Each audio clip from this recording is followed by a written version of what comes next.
particular in initiating movement, and because dopamine is depleted elsewhere too, people with Parkinson's and Lewy body dementia also experience drops in motivation and affect, meaning mood. They tend to get depressed and so on.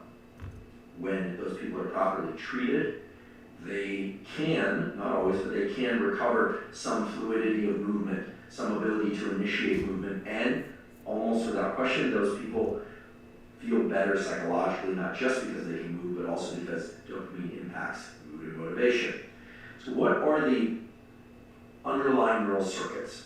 For those of you that are not interested in biology and specific nomenclature, you can tune out now if you want, but it's actually pretty straightforward. You have two main neural circuits in the brain that dopamine uses in order to exert all its effects.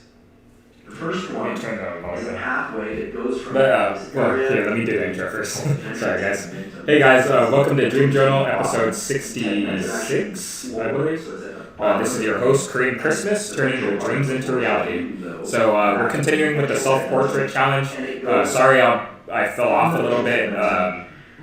Like I said on Twitter, if you guys follow me on Twitter, like I had like a severe dopamine high after I ran a 10K about 2 weeks ago, and then afterwards, like literally the very next day, like my dopamine levels got shot like completely, and I had like no motivation to do anything. It was like terrible. So the podcast that you hear playing in the background is Andrew Huberman.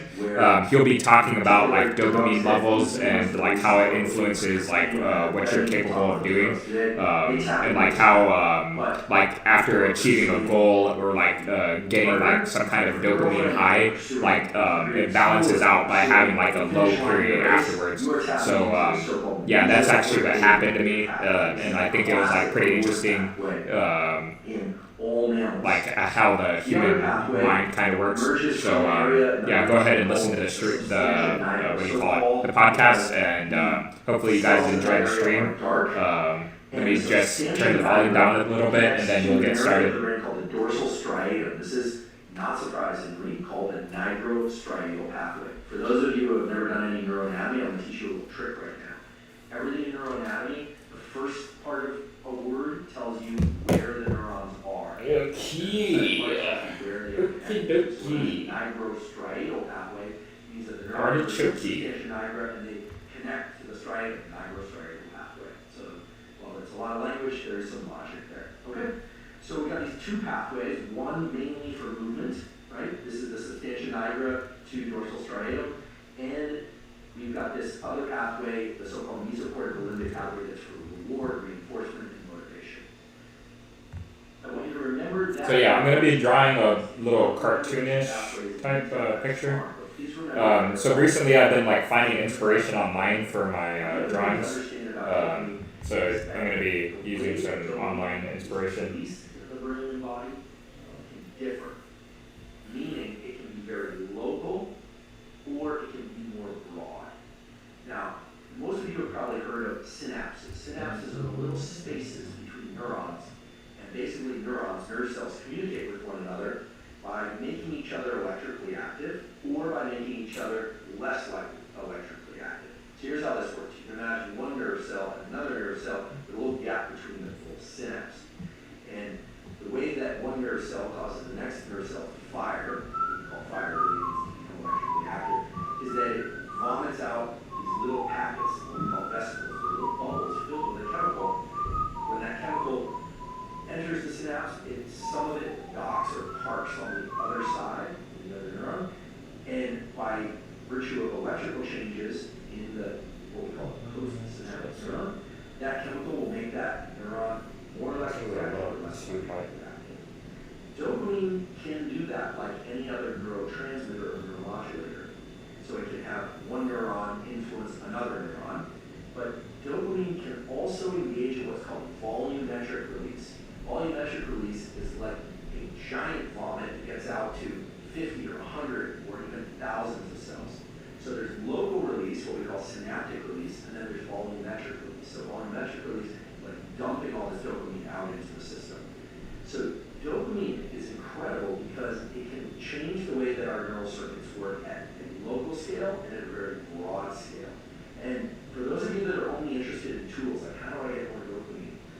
tell you, this part is really important because if you were to take a drug or supplement that increases your level of dopamine, you are influencing both the local release of dopamine and volumetric release. This relates back to the baseline of dopamine and the big peak above baseline. And that turns out to be important. And I'll just allude to why it's important. Many drugs, and indeed many supplements that increase dopamine will actually make it harder for you to sustain dopamine release over long periods of time and to achieve those peaks that most of us are craving when we are in pursuit of things. Why? Because if you get both volumetric release, you're dumping out of dopamine everywhere, and you're getting local release, what it means is that the difference between the peak and baseline is likely to be smaller. And this is very important, how satisfying or exciting or pleasurable a given experience is doesn't just depend on the height of that peak. It depends on the height of that peak relative to the baseline. So if you increase the baseline and you increase the peak, you're not going to achieve more and more pleasure from things. I'll talk about how to leverage this information in a little bit, but just increasing your dopamine, yes, it will make you excited for all things. It will make you feel very motivated, but it will also make that motivation very short-lived. So there's a better way to increase your dopamine. There's a better way to optimize this peak to baseline ratio. For now, what we talked about is two main neural circuits, one for movement and one for motivation and craving with dopamine. And we talked about two main modes of communication between neurons with dopamine. One is this local synaptic release. One is more volumetric release. And in the back of your mind, you can relate this back to, again, this baseline versus peaks above baseline. So that's a description of what we would call the spatial effects or the spatial aspects of dopamine. I said this connects to that connects to this. You can get local or more broad volumetric release. What about the duration of release or the duration of action for dopamine? Well, dopamine is unique among chemicals in the brain because dopamine, unlike a lot of chemicals in the brain, works through what are called G-protein coupled receptors. For those of you that are about to pass out from detail, just hang in there with me. It's really not complicated. There are two ways that neurons can communicate, or mainly two ways. There are a third and a fourth, but mostly neurons communicate by two modes. One are what we call fast electrical synapses, ionotropic conduction, right? You don't need to know what that means, but basically one neuron activates another neuron and little holes open up in that neuron and ions rush in. Sodium is the main ion salt by which one neuron influences the electrical activity of another neuron because sodium ions contain a charge. And there are other things like chloride and potassium. If you're interested in looking this up, just look up ionic conductances and the action potential, or I could do a post on it sometime and we can go into detail, but just understand that so that's the general form of the body. do it by way of this fast ionotropic conduction. This is a really quick way for one neuron to influence the next. Dopamine doesn't communicate that way. Dopamine is slower. It works through what are called G-protein coupled receptors. So what happens is dopamine is released in these little vesicles that I mentioned before, get vomited out into the synapse. Some of that dopamine will bind to the so-called postsynaptic neuron. It'll bind to the next neuron. And then it sets off a cascade. It's kind of like a bucket brigade. One thing getting handed off to the next, to the next, to the next. Is G-protein coupled receptors. And anytime you hear about these GPCRs or G-protein coupled receptors, pay attention because they're really interesting. They're slow, but they also can have multiple cascades of effects. They can impact even gene expression at some level. They can change what a cell actually becomes. They can change how well or how poorly that cell will respond to the same signal in the future. So dopamine works through this slower process, the G-protein coupled receptors. And so its effects tend to take a while in order to occur. This aspect of dopamine transmission is important because it now underscores two things. One, there's two pathways for dopamine to communicate, one for movement, one for motivation and craving. There's two spatial scales at which dopamine can operate, synaptically or volumetrically, and dopamine can have slow effects, really slow effects, or even very long-lasting effects. And it even expression can actually change the way that cells behave. One thing that's not often discussed about dopamine, but is extremely important to know, is that dopamine doesn't work on its own. Neurons that release dopamine co-release glutamate. Glutamate is a neurotransmitter, and it's a neurotransmitter that is excitatory, meaning it stimulates neurons to be electrically active. So now, even if you don't know any cell biology, you should start to gain a picture that dopamine is responsible for movement, motivation, and drive. It does that through two pathways, but also that dopamine stimulates action in general because it releases this excitatory neurotransmitter. It tends to make certain neurons that are nearby, or even that are far away, because of volumetric release, it tends to make those more active. So dopamine is really stimulating. And indeed, we say that dopaminergic transmission, or dopamine, tends to stimulate sympathetic arousal.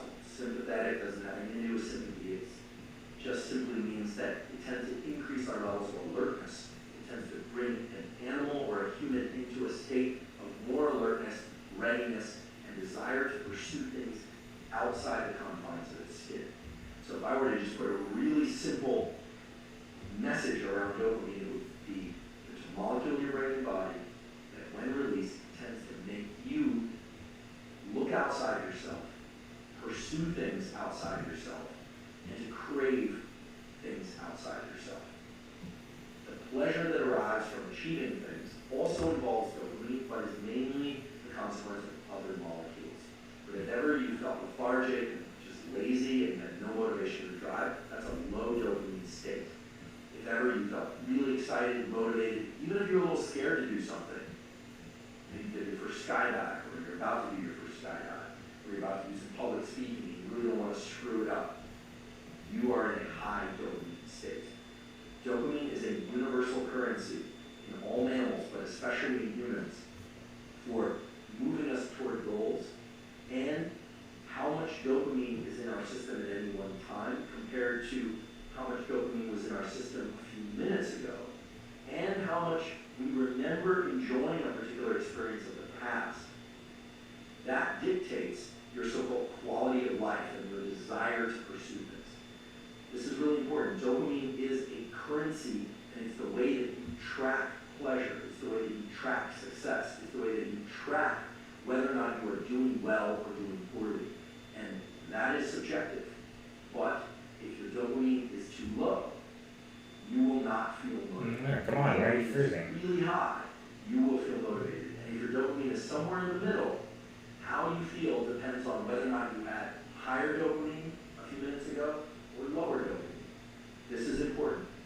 Your experience of life and your level of motivation and drive depends on how much dopamine you have relative to your recent experience. This is, again, something that's just not accounted for in the simple language of dopamine hits. Okay? A simple way to envision dopamine hits is every time you do something you like, you eat a piece of chocolate, dopamine hit. You look at your Instagram, dopamine hit. You see someone you like, dopamine hit. You know, all these things described as dopamine hits neglect the fact that if you scroll social media and you see something you really like, dopamine hit. Sure, there's an increase in dopamine. But then you get to something else and you go, not that interesting. However, had you arrived at that second thing first, you might think that it was really interesting. If you had arrived to that second Instagram post 3 days later or 4 days later, you might find it extremely interesting. Again, how much dopamine you experience from something depends on your baseline level of dopamine when you arrive there and your previous dopamine peaks. Okay? That's super important to understand, and it's completely neglected by the general language of dopamine hits. This is why, when you repeatedly engage in something that you enjoy, your threshold for enjoyment goes up and up and up. So I want to talk about that process, and I want to explain how that process works, because if you understand that process, and you understand some of these schedules and kinetics, as we call them around dopamine,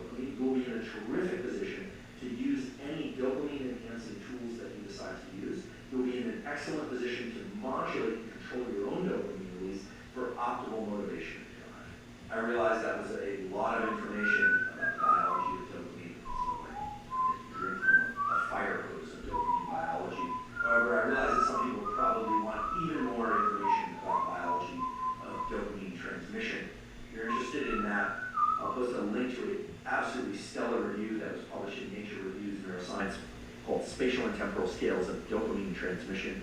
It is quite detailed, but they have beautiful diagrams that can walk you through all the things that I just described and get into even more detail. We'll put a link to that in the caption on YouTube. Right now I want to share with you two anecdotes, one from my own life and one from some fairly recent history that illustrate some of the core biology of dopamine and how profoundly it can shape our experience. First one is a really tragic situation that occurred. This was in the 80s. There was a outbreak of what looked like Parkinsonian symptoms in a young population. So many of you heard of Parkinson's disease. Parkinson's disease is a disease in which people initially start to quake, can't generate smooth movements, they'll have issues with speech, sometimes cognition as well. There are examples like Michael J. Fox, which are early onset Parkinson's. Typically, it hits people a little bit later in life. There's a genetic component. But there is this question, and there's always been this question, whether or not certain lifestyle factors can also create Parkinson's. And some years ago, there was a situation where street laboratories, illicit laboratories, were trying to make a drug called MPPP, which is an opioid-like compound. It's a bit like heroin. And heroin addicts seeking heroin went out and bought what they thought was MPPP.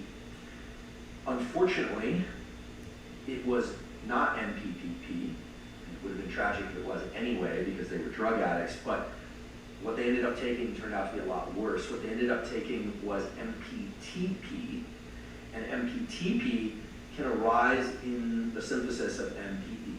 So someone in a lab someplace, this was mainly in the Central Valley in California, but elsewhere as well, somebody created MPTP, and what ended up happening was a large number of young people who were opioid addicts became completely boxed in, paralyzed. Couldn't speak, couldn't blink, couldn't do anything, couldn't function, couldn't move. So both aspects of dopamine transmission were disrupted. They had no motivation and drive. They couldn't generate any movement of any kind. They were literally locked in, frozen. And sadly, this is irreversible. It's irreversible because what MPTP does is it kills the dopaminergic neurons of the substantia nigra, that nigrostriatal pathway that's involved in generating movement, and it kills the dopaminergic neurons of the so-called mesocortical limbic pathway.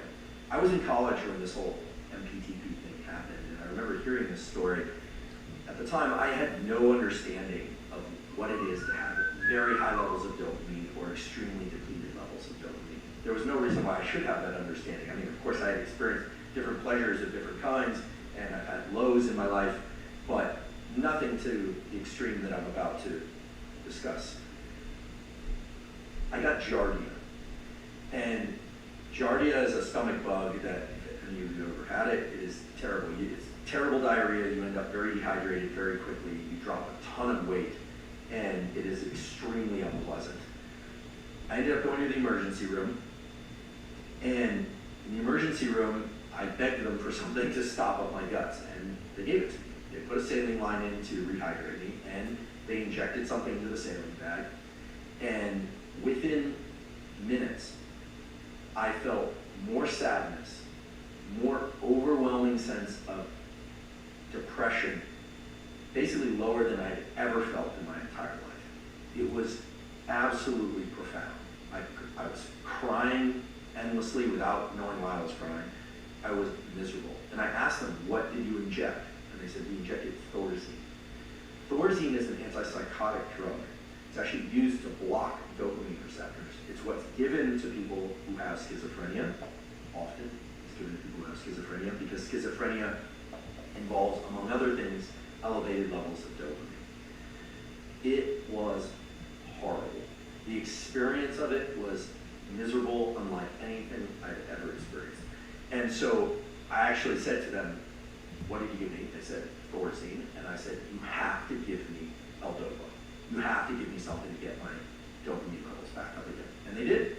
They gave me an injection of L-Dopa into the bag, went straight in my bloodstream, and within minutes, I felt fine. It was incredible, and it really opened up my mind and my experience to what it is to have absolutely plummeted levels of dopamine. There's nothing more miserable than that, I'll tell you. And these poor souls who had this MPTP experience, unfortunately, they couldn't recover those cells. People who have severe Parkinson's are struggling with this as well, because in Parkinson's and in Lewy body dementia, the dopaminergic neurons often die. It's not just a problem with those neurons releasing enough dopamine. Later, we're going to talk about some approaches to maintaining dopaminergic neuron health and things that we can all do for that. But I will tell you, these dopamine neurons that we all have are very precious for movement and mood and motivation. Having experienced what it is to have very, very low levels of dopamine, or to, in this case, have my dopamine receptors blocked from Thorazine, was eye-opening to say the least, and has given me tremendous sensitivity to the fact that dopamine is perhaps one of the most powerful molecules that any of us has inside of us, and the one that we ought to all think very carefully about how we leverage. Because while most experiences and most things that we do and take and eat and etc. won't create enormous highs and enormous lows in dopamine, even subtle fluctuations in dopamine really shape our perception of life and what we're capable of and how we feel. And so we want to guard those, and we want to understand them. So let's lean into that understanding about dopamine, and then let's talk about some tools that we can all use to leverage dopamine in order to keep that baseline in the appropriate healthy place and still be able to access those peaks in dopamine, because those, after all, are some of what makes life rich and worth living. So let's talk about the baseline of dopamine that we all have and the peaks in dopamine that we all can achieve through different activities and things that we ingest. All of us have different baseline levels of dopamine. Some of this is sure to be genetic. Some people just simply ride at a level a little bit higher, a little bit more excited, they're a little bit more motivated. Maybe they're a lot more excited or a lot more motivated. Some people are a little mellower, some people are a little less excitable. And some of that has to do with the fact that dopamine doesn't act alone. Dopamine has close cousins or friends in the nervous system. I'll just name off a few of those close cousins and friends. Epinephrine, also called adrenaline, is the main chemical driver of energy. We can't do anything at all, unless we have some level of epinephrine in our brain and body. It's released from the adrenal glands, which are atop our kidneys. It's released from an area of the brainstem called locus coeruleus. And its release tends to wake up neural circuits in the brain and wake up various aspects of our body's physiology and give us a readiness. So it should come as no surprise that dopamine and epinephrine, aka adrenaline, hang out together. In fact, epinephrine and adrenaline are actually manufactured from dopamine. There's a biochemical pathway involving dopamine, just a beautiful pathway. If ever you want to look it up, you can just look up biochemistry of dopamine. What you'll find is that L-DOPA is converted into dopamine. Dopamine is converted into noradrenaline, norepinephrine is also called, and noradrenaline, norepinephrine, is converted into adrenaline. So not only are dopamine and epinephrine, aka adrenaline, close cousins, they are actually family members. Okay? They're closely related. I'm not going to get too deep into epinephrine today. I'm not going to talk too much about those pathways. But anytime I'm talking about dopaminergic transmission, or that you have a peak in dopamine, inevitably that means that you have a peak in release of epinephrine as well. What dopamine does is dopamine really colors the subjective experience of an activity to make it more pleasurable, to make it something that you want more of. Epinephrine is more about energy. Epinephrine alone can be fear, paralysis, trauma. Not physical paralysis, but mental paralysis, frozen in fear or being traumatized or scared. But the addition of dopamine to that chemical cocktail, if dopamine is released in the brain, well then that epinephrine becomes one of excitement. And I'm using a broad brush here, but essentially what you need to know is that dopamine and epinephrine, aka adrenaline, are family members, and they tend to work together like a little gang to make you seek out certain things. So what sorts of activities, what sorts of things increase dopamine?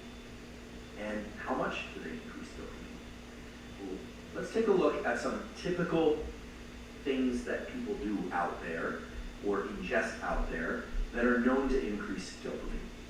So let's recall that you have a baseline level of dopamine, and that everybody does. And even within a family, you might have family members who are very excitable, happy, and motivated, and others who are less excitable, happy, and motivated. But your level of dopamine has everything to do with those genetics, but also with what you've experienced in the previous days and the previous months and so on. When you do or ingest certain things, your levels of dopamine will rise above baseline transiently. And depending on what you do or ingest, it will rise either more or less. And it will be very brief or it'll last a long time. So let's take a look at some of the typical things that people take and do and eat. Some are good for us, some are not good for us. And let's ask how much dopamine is increased above baseline. Now, of course, these are averages, but these are averages that have been measured in so-called microdialysis studies in animals, so actually extracting from particular brain areas how much dopamine is released, or from measuring the serum, the circulating levels of dopamine in humans. Chocolate. They didn't look at milk versus dark chocolate. But chocolate will increase your baseline level of dopamine 1.5 times. Okay? So it's a pretty substantial increase in dopamine. It's transient. It goes away after a few minutes or even a few seconds. I'll explain what determines the duration in a minute. But 1.5 times for chocolate. Sex. Both the pursuit of sex and the act of sex increases dopamine 2 times. So it's a doubling above baseline. Now, of course, there's going to be variation there, but that's the average increase in baseline dopamine caused by sex. Later, I will talk about how the different aspects of the so-called arousal arc, the different aspects of sex, believe it or not, have a differential impact on dopamine. But for now, as a general theme or activity, sex doubles the amount of dopamine circulating in your body. Nicotine, in particular nicotine that is smoked, cigarettes, and so forth, increases dopamine 2.5 times above baseline. So there's a peak that goes up above baseline 2.5 times higher. It is very short-lived. Anyone who's ever been a chain smoker or observed a chain smoker understands that the increase in dopamine from nicotine is very short-lived. Cocaine will increase the level of dopamine in the bloodstream 2.5 times above baseline. And amphetamine, another drug that increases dopamine, will increase the amount of dopamine in the bloodstream 10 times above baseline. A tremendous increase in dopamine. Exercise. Now, exercise will have a different impact on the levels of dopamine depending on how much somebody subjectively enjoys that exercise. If you're somebody who loves running, chances are it's going to increase your levels of dopamine 2 times above your baseline, not unlike sex. People who dislike exercise will achieve less dopamine increase or no increase in dopamine from exercise. And if you like other forms of exercise like yoga or weightlifting or swimming or what have you, again, it's going to vary by your subjective experience of whether or not you enjoy that activity. This is important, and it brings us back to something that we talked about earlier. Remember that mesocorticolimbic pathway? Well, the cortical part is important. The cortical part actually has a very specific part, which is your prefrontal cortex, the area of your forebrain that's involved in thinking and planning and involved in assigning a rational explanation to something and involved in assigning a subjective experience to something, right? So for instance, a pen that I'm holding right now, one of these Pilot V5s, I love these Pilot V5s, they don't sponsor the podcast, but I just happen to like them. I like the way that they write, how they feel. If I spent enough time thinking about it or talking about it, I could probably get a dopamine increase just talking about this Pilot V5. And that's not because I have the propensity to release dopamine easily. It's that as we start to engage with something more and more, and what we say about it, and what we encourage ourselves to think about it has a profound impact on its rewarding or non-rewarding properties. Now, it's not simply the case that you can lie to yourself and you can tell yourself, I love something, and when you don't really love it, and it will increase dopamine. But what's been found over and over again is that if people journal about something, or they practice some form of appreciation for something, or they think of some aspect of something that they enjoy, the amount of dopamine that behavior will evoke tends to go up. So for people that hate exercise, you can think about some aspect of exercise that you really enjoy. However, I will caution you against saying to yourself, I hate exercise, or I hate studying, or I hate this person, but I love the reward I give myself afterward. Later we're going to talk about how rewards given afterward actually make the situation worse. They won't make you like exercise more or study more. They actually will undermine the dopamine release that would otherwise occur through that activity. So certain things, chemicals, have a universal effect. They make everybody's dopamine go up. So some people like chocolate, some people don't, of course, but in general it causes this increase in dopamine. But sex, nicotine, cocaine, amphetamine, those things cause increases in dopamine in everybody that takes them. Things like exercise, studying, hard work, working through a challenge in a relationship, or working through something hard of any kind, that is going to be subjective as to how much dopamine will be released. And we will return to that subjective component in a little bit. But now you have a sense of how much dopamine can be evoked by different activities and by different substances. One that you might be wondering about is caffeine. I'm certainly drinking my caffeine today, and I do enjoy caffeine in limited quantities. I drink yerba mate and I drink coffee, and I love it. Does it increase dopamine? Well, a little bit. Caffeine will increase dopamine to some extent, but it is pretty modest compared to the other things that I described: chocolate, sex, nicotine, cocaine, amphetamine, and so on. However, there's a really interesting paper published in 2015. This is Volkow et al. You can look it up, it's very easy to find. It showed that regular ingestion of caffeine, whether or not it's from coffee or otherwise, increases upregulation of certain dopamine receptors. So caffeine actually makes you able to experience more of dopamine's effects. Because as I mentioned before, dopamine is vomited out into the synapse, or it's released volumetrically, but then it has to bind someplace and trigger those G protein coupling receptors. And caffeine increases the number, the density of those G protein coupling receptors. Now, sitting back and thinking about that, you might, oh yeah, sometimes I'll notice people, at least in the old days, that it used to be a cigarette and a cup of coffee. Or when people drink alcohol, oftentimes they'll smoke.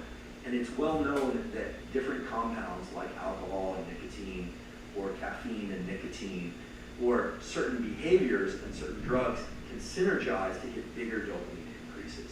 And this is not terribly uncommon. There are a lot of people nowadays who, for instance, take pre-workout energy drinks. They'll drink I won't name names, but they'll drink a canned energy drink, or they'll drink a pre-workout, and they'll try and get that big stimulation, a stimulant effect for the dopamine, the norepinephrine, that family of molecules that works together to make you motivated. And then they'll also exercise to try and get even more of a dopaminergic experience out of that workout. Sometimes it's also to perform better as well, of course. But as we'll talk about in a few minutes, that aspect, or that approach rather, of trying to just get your dopamine as high as you possibly can in order to get the most out of the experience, turns out to not be the best approach. Why? As we talk about dopamine schedules, is that layering together multiple things, substances and activities, that leads to big increases in dopamine, actually can create pretty severe issues with motivation and energy right after those experiences, and even a couple days later. So I'm not saying that people shouldn't take the occasional pre-workout if that's your thing, or drink a cup of coffee or two before working out now and again. Some people really enjoy that. I certainly do that every once in a while. But if you do it too often, what you'll find is that your capacity to release dopamine and your level of motivation and drive and energy overall will take a serious hit. Now, I've been alluding to this dopamine peaks versus dopamine baseline thing since the beginning of the episode, tonic and phasic release and so forth. But now let's really drill into what this means and how to leverage it for our own purposes. In order to do that, let's take a step back and ask, why would we have a dopamine system like this? Why would we have a dopamine system at all? Well, we have to remember what our species' primary interest is. Our species, like all species, has a main interest, and that's to make more of itself. It's not just about sex and reproduction. It's about foraging for resources. Resources can be food, it can be water, it can be salt, it can be shelter, it can be social connection. Dopamine is the universal currency of foraging and seeking.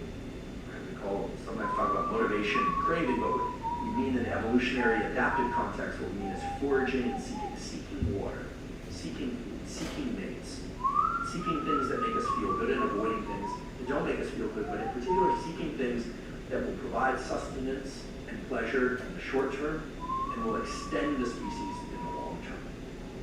Once we understand that dopamine is a driver for us to seek things, it makes perfect sense as to why it would have a baseline level and it would have peaks, and that the baseline and peaks will be related in some sort of direct way. Here's what I mean by that. Let's say that you were not alive now, but you were alive 10,000 years ago. And you woke up and you looked and you realized you had minimal water and you had minimal food left. You have a child, and you have a partner, maybe you're in an entire village, but you realize that you need something. You need to be able to generate the energy to go seek those things. And chances are there were dangers in seeking those things. Yes, it could be saber-toothed tigers and things of that sort, but there are other dangers too. There's the danger of a cut to your skin that could lead to infection. There's the danger of storms. There's the danger of cold. There's the danger of leaving your loved ones behind. So you go out and forage. You could be hunting, you could be gathering, you could move.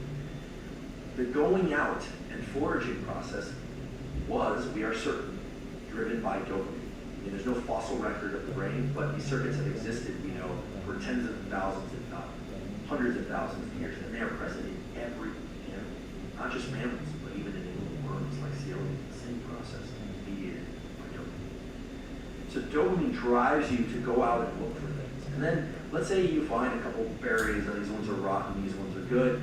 Maybe you hunt an animal and kill it, or you find an animal that was recently killed and you decide to take the meat.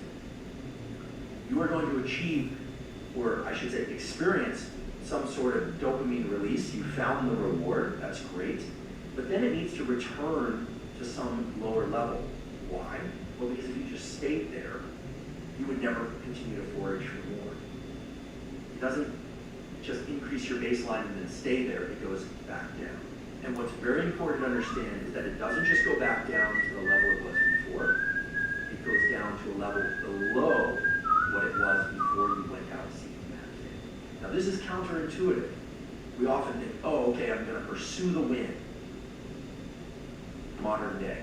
I'm going to run this marathon. I'm going to train for this marathon. You run the marathon, you finish, you cross the finish line, you feel great. And you think, okay, now I'm set for the entire year. I'm going to feel so much better. I'm going to feel this accomplishment in my body. It's going to be so great. That's not what happens. You might feel some of those things, but your level of dopamine has actually dropped below baseline. Now, eventually it will ratchet back up. But two things are really important. First of all, the extent to which it drops below baseline is proportional to how high the peak was. So if you cross the finish line pretty happy, it won't drop that much below baseline afterward. If you cross the finish line ecstatic, well, a day or two later, you're going to feel quite a bit lower than you would otherwise. You might not be depressed because it depends on where that baseline was to begin with.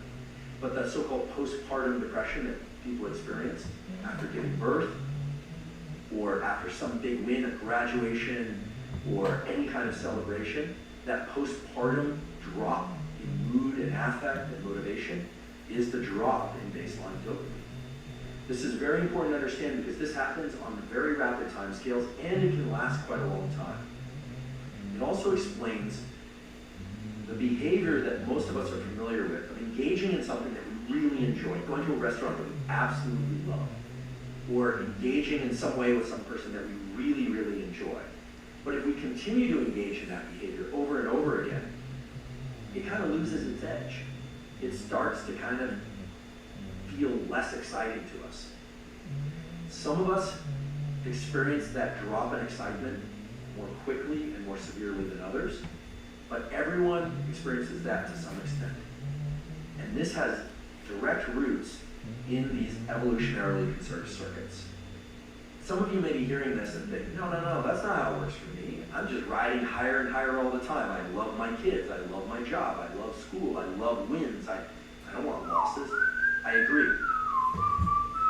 We all feel good when we are achieving things, but oftentimes we are feeling good because we are layering in different aspects of life, consuming things and doing things that increase our dopamine and getting those peaks.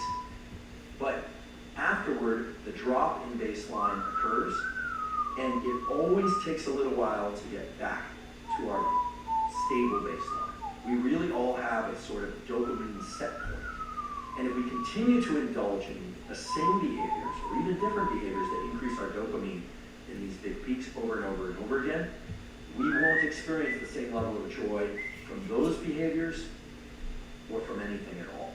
Now that has a name, it's called addiction, but even for people who aren't addicted, even for people who don't have an attachment to any specific substance or behavior, this drop in below baseline after any peak in dopamine is substantial, and it governs whether or not we are going to feel motivated to continue to pursue other things. Fortunately, there's a way to work with this such that we can constantly stay motivated, but also keep that baseline of dopamine at an appropriate healthy level. A previous guest on the Huberman Lab podcast was Dr. Anna Lemke. She's head of the Addiction Dual Diagnosis Clinic at Stanford. Has this amazing book, Dopamine Nation, Finding Balance in the Age of Indulgence. If you haven't read the book, I highly encourage you to check it out. It's fantastic. The other terrific book about dopamine is The Molecule of More, which is similar in some regard, but isn't so much about addiction. It's more about other types of behaviors. Both books really focus on these dopamine schedules and the relationship between these peaks and baselines of dopamine. In Dr. Lemke's book, and when she was on the Huberman Lab podcast, another podcast, she's talked about this pleasure-pain balance, that when we seek something that we really like, or we indulge in it, like eating a little piece of chocolate, if we really like chocolate, there's some pleasure, but then there's a little bit of pain that exceeds the amount of pleasure, and it's subtle, and we experience it as wanting more of that thing. Okay, so there's a pleasure-pain balance, and I'm telling you that the pleasure and the pain are governed by dopamine to some extent. Well, how could that be? Right? I said before, when you engage in an activity or when you ingest something that increases dopamine, the dopamine levels go up, to a substantial degree with all the things I listed off. Where's the pain coming from? Well, the pain is coming from the lack of dopamine that follows. And you now know what that lack of dopamine reflects. How do you know? Well, earlier we were talking about how dopamine is released between neurons, and I mentioned two ways. One is into the synapse, where it can activate the postsynaptic neuron, and the other was what I call volumetric release, where it is distributed more broadly. It's released out over a bunch of neurons. In both cases, it's released from these things we call synaptic vesicles, literally little bubbles, tiny, tiny little bubbles that contain dopamine. They get vomited out into the area or into the synapse. Well, those vesicles get depleted. For the synaptic physiologists out there, we call this the readily releasable pool of dopamine. We can only deploy dopamine that is ready to be deployed, that's packaged in those little vesicles and ready to go. It's like when you order a product and they say out of stock until 2 months from now. Well, it's not ready to be released. Same thing with dopamine. There's a pool of dopamine that's synthesized, and you can only release the dopamine that's been synthesized. It's the readily releasable pool. The Christmas hat is coming up, Kathy. doesn't only hinge on the readily releasable pool of dopamine, but a big part of the pleasure-pain balance hinges on how much dopamine is there and how much is ready and capable of being released into the system. So now we've given some meat to this thing that we call the pleasure-pain balance. And now it should make perfect sense why, if you take something or do something that leads to huge increases in dopamine, afterward your baseline should drop, because there isn't a lot of dopamine around to keep your baseline going. Fortunately, most people do not experience or pursue enormous increases in dopamine leading to these severe drops in baseline. Many people do, however, and that's what we call addiction. When somebody pursues a drug or an activity that leads to huge increases in dopamine, and now you understand that afterward the baseline of dopamine drops because of depletion of dopamine, the readily releasable pool. Dopamine is literally not around to be released, and so people feel pretty lousy. And many people make the mistake of then going and pursuing the dopamine evoking, the dopamine releasing activity or substance again, thinking mistakenly that it's going to bring up their baseline, it's going to give them that peak again. Not only does it not give them a peak, their baseline gets lower and lower because they're depleting dopamine more and more and more. And we've seen this over and over again. When people get addicted to something, then they're not achieving much pleasure at all. You can see this with video games. People will play a video game, they love it, it's super exciting to them, and then they'll keep playing and playing and playing, and either one of two things happens, typically both.